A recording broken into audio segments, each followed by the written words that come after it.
In near silence, the Russian landing craft moved steadily across the Black Sea, unaware that an explosive threat was riding just beneath the waves. It was June 24, 2025, and Ukraine was moments away from tearing another hole in Russia's Black Sea fleet. The vessel wasn't on high alert.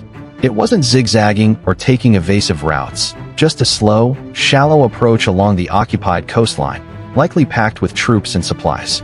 But the sea was lying. Roughly 30 kilometers offshore, a dark shape skimmed just above the surface. No wake, no sound, just raw speed, locked on course. It was a Magura V5, Ukraine's now infamous unmanned surface drone armed with over 300 kilograms of explosive force and programmed for one job. Strike fast, strike hard, and don't come home. It tracked the target in real time using infrared sensors. The drone didn't just see the ship, it measured it. Range, bearing, impact angle, all calculated mid-run without even needing a human touch. At 0513, the final approach began. Then came the hit. A single impact ruptured the side of the landing craft. Seconds later, a secondary blast lit up the rear deck. Black smoke billowed out as the ship buckled, burned, and began to break in two. Ukrainian Navy drones captured every moment. The footage was posted the same morning. A short video viewed by millions. A smoking hull, twisted metal, flames on the water. The caption was blunt. Enemy landing craft destroyed near Kherson. But this wasn't just another drone strike. This hit tells us three things. How Ukraine now dominates large parts of the Black Sea without surface ships. How vulnerable Russian vessels have become. And why Russia's old naval playbook no longer works. The exact moment of detection is still classified. But what we do know is this. The Magura V5 had already locked onto the Russian vessel long before impact. It wasn't reacting. It was waiting, lurking just outside visual range, hidden by sea clutter and the horizon, cruising at high speed and hugging the waterline. The approach was deliberate. The drone used a low-profile hull and composite materials to stay invisible to radar. Its onboard navigation adjusted course constantly based on satellite feedback and passive sensors. No active emissions, no chance of early warning. By the time it was within 2 kilometers, it had shifted from stealth mode to final run. Observers say that the drone closed in at around 70 knots. That's over 130 kilometers an hour. At that speed, it can cover the last mile in less than 30 seconds. Video from a Ukrainian drone circling overhead captured the entire sequence. The landing craft continues forward unaware. The Magura appears only for a split second before impact. Then flash, explosion, chaos. The strike hit low, slightly out of center. That position matters. It's where troop compartments often sit. If there were soldiers on board, they wouldn't have stood a chance. The detonation created a pressure wave that tore through the hull plating. Secondary explosions, likely from onboard munitions or fuel, amplified the destruction. Within moments, flames spread across the deck. You can see life rings and debris scattered across the water as the vessel starts listing hard to port. And then it just stops moving. No counterfire, no distress flares, just black smoke curling upwards into the morning air. Ukrainian operators confirmed the kill minutes later through encrypted comms. The Magura drone, as expected, was lost in the blast, and that's the point. It's a one-way mission, and it delivered. Vice Admiral Alexei Nishpapa, commander of the Ukrainian Navy, made the strike public later that day with a short but clear message. We destroyed another Black Sea Fleet landing craft moving along the western shore of the Kherson region. I thank our naval sailors for a job well done together to victory. It wasn't just a tactical win. It was a signal. This wasn't the first Russian vessel hit by a sea drone, but it was the cleanest. And Russia had no idea it was coming. This wasn't a cruiser or a guided missile frigate. It was a landing craft, smaller, lighter, but still dangerous. These vessels are designed to move troops, armored vehicles, and gear quickly from ship to shore. In theory, they don't need to fight. They're the muscle behind the front line. But in the wrong place at the wrong time, they become easy prey. Unlike warships with radar, jammers, or close-in defense weapons, this landing craft likely had no way to stop what was coming. No Sea Whiz, no counter-drone interceptors, not even a proper lookout. When the Magura V5 struck, it didn't just destroy a boat, it disrupted a mission. If troops were on board, they never reached their destination. If it was carrying supplies or mobile gear, that cargo is now on the seabed or burning with the wreckage. And one more thing, Every Russian unit in the area saw the smoke column. And that right there is the kind of message that doesn't need translation. The Magura V5 isn't just a piece of tech. It's the reason Ukraine doesn't need big warships to win sea battles. Think of it like a waterborne cruise missile, roughly the size of a small speedboat. It schemes just above the surface using a low-visibility hull and stealth shaping. There's no one on board, no cockpit, just electronics, sensors, and a warhead. And once it's launched, it's silent, fast, and extremely hard to stop. And the specs are no joke either. The range is up to 800 kilometers, a top speed of 70+ knots, a payload around 320 kilograms of explosives. Guidance is a mix of GPS, inertial systems, and live video feed.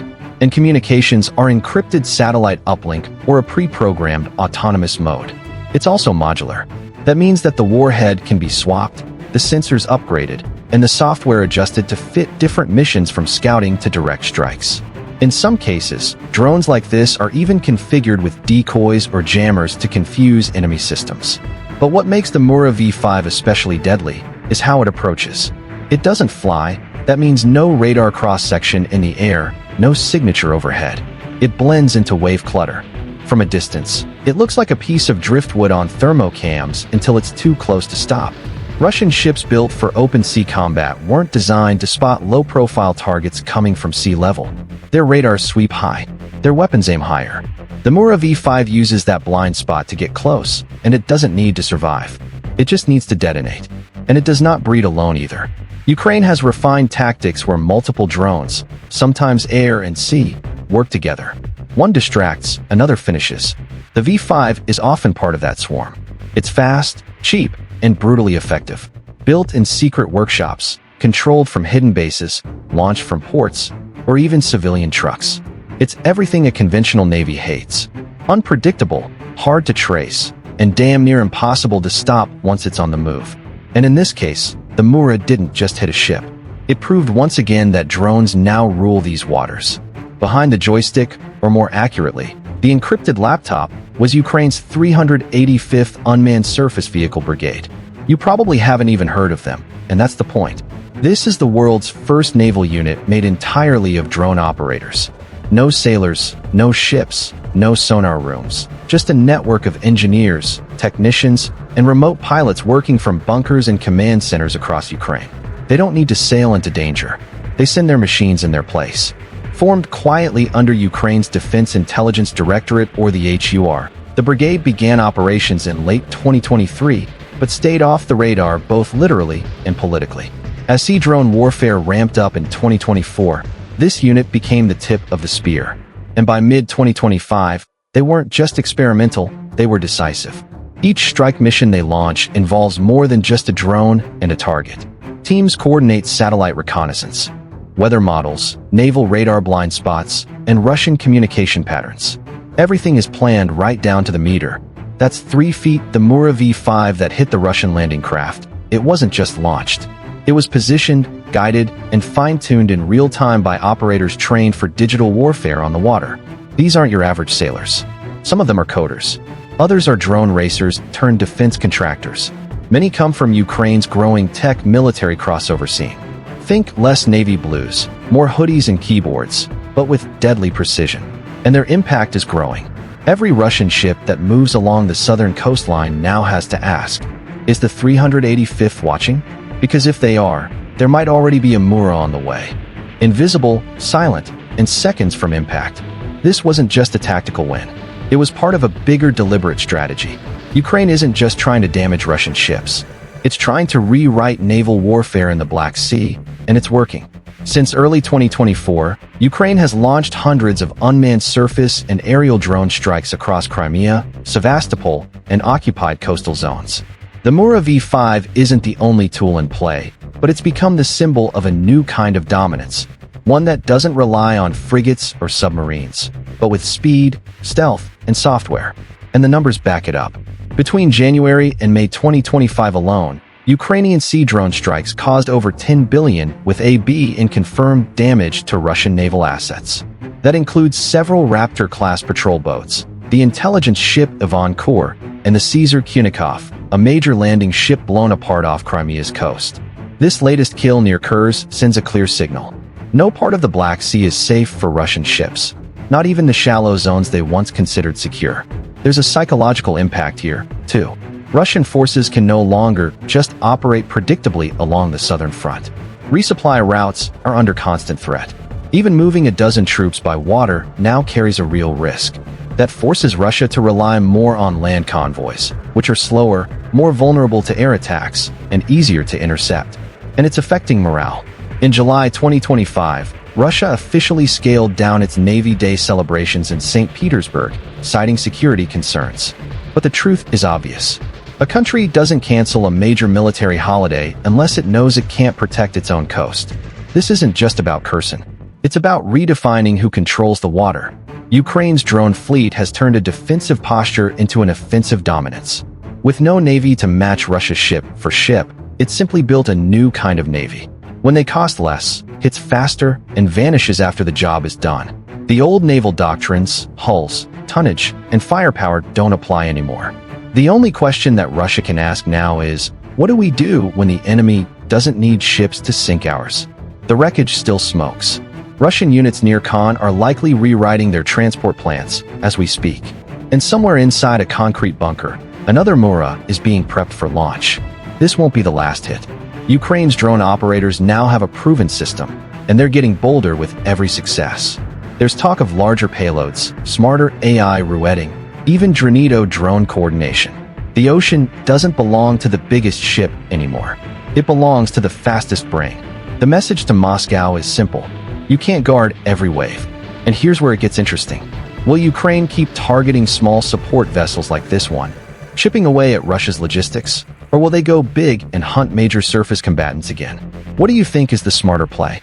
Keep striking soft targets and bleed the fleet slowly, or risk it all for high-value, high-profile kills? Drop your thoughts in the comments. We want to hear how you would play this war if you were. Calling the shots from the drone command room. And if you made it this far into the OP, thanks for watching. You clearly don't just scroll past the headlines, you go deep. If you want to go a step further and support the channel directly, please join the fleet. You get loyalty badges, priority responses, and help us bring more true maritime stories to the surface. Click join on our channel page and get on board. Because whether it's a billion-dollar frigate or a drone the size of a kayak, there's always more happening beneath the surface.